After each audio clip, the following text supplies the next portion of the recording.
forholdsvis kort. Kære alle, så tror jeg, at alle er inkluderet. Jeg vil sige 4 ting, og så en lille reminder.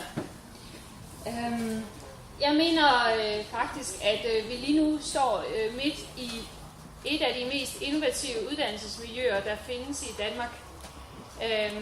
Så jeg tror faktisk allerede, I er meget, meget tæt på den der ambition. Det kan være, at vi skal lige takke højere op. Det kan være, at vi skal række helt ud i Europa. Det her sted er et sted, der er ekstremt nytænkende, fordi at man vender læring på hovedet. På rigtig mange af de uddannelser, vi har i Danmark, der starter man med at læse om tingene, og så går man måske en gang imellem ud og kigger på, hvordan det ser ud i virkeligheden. Her der starter man altid med at gå ud og se på planten. Man er sammen med dyrene, man er i haven, og så læser man om det efterfølgende. Og man kan sige, at det er en tilgang til læring, der er særlig relevant for dem, der har et eller andet med bøger. Men det er faktisk også en tilgang til læring, som vi kunne lære af alle mulige andre steder i uddannelsessystemet. Det er ikke så tit, vi gør det. Vi transporterer ofte idéer fra universiteterne og nedad.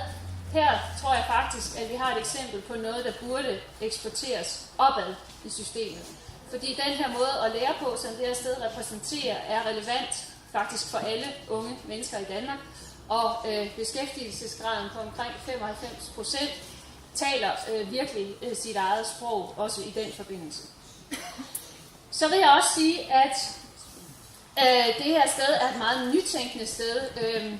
I er altid på kant med og på kanten af det, der foregår. Jeg har en fortid som medlem af bestyrelsen på Havredal. Jeg er medlem af hovedbestyrelsen på Jysk Børneforsorg. Og Poul Erik ringer mig meget ofte op og skal lige høre, hvad vi kan gøre for at lige at snige os ind og lige at påvirke. Og det er sådan meget kreative mennesker tænker og handler. Og det er ekstremt værdifuldt at kunne gøre det, fordi fremtidens udfordringer faktisk kræver det af os. Og det er rigtig klogt af at I går sammen, mødes, måske ikke midt på vejen, men besøger hinanden og har et stort fælles telt i dag og har lavet en fusion, fordi at der er virkelig brug for at samle kræfterne, også i forhold til at blive ved med at være med på den udvikling, der foregår, og kunne handle rettidigt. Så vil jeg også sige som den tredje ting, det her er et sted, hvor man altid møder nogle fantastiske, skønne elever. Der er nogle ildsjæle blandt lærerne, de ansatte i bestyrelsen.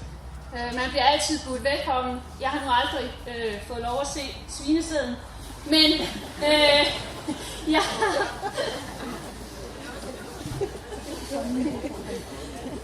har til gengæld fået lov til at være med på til bestyrelsesmøder, hvor vi altid starter ud ved eleverne og hører deres synspunkter og deres indvendinger, og det er igen meget eksemplarisk, noget jeg ikke har set andre steder i uddannelsessystemet. Og så vil jeg sige som det sidste, inden reminderen kommer på banen, at det her det er også et godt sted at være. Man bliver altid sørget godt for. Man får altid dejlig mad.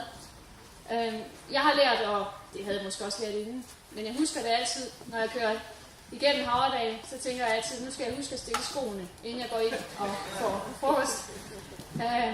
Det er nogle gode, solide, måske endda danske værdier, som er rodfæstet her.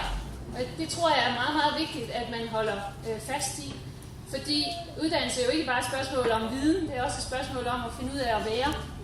Og det er et spørgsmål om at blive myndig samfundsborger. Og det bliver man også ved at lære, hvad det vil sige at være et ordentligt og godt menneske. Så hold endelig fast i det.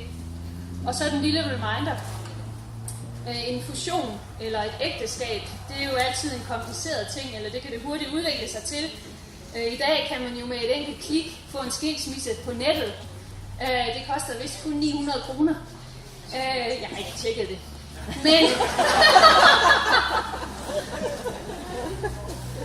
Men jeg håber ikke, at I går ind og klikker på nettet. Jeg håber, at I tager den gode opgave på jer. Det er stærke mennesker, det er ildsjæle, der skal få tingene til at fungere sammen. Og jeg er ret sikker på, at det kan I.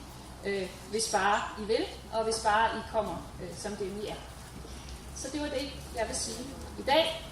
Meget stort tillykke med fusionen. Jeg glæder mig til at følge det på sidelinjen.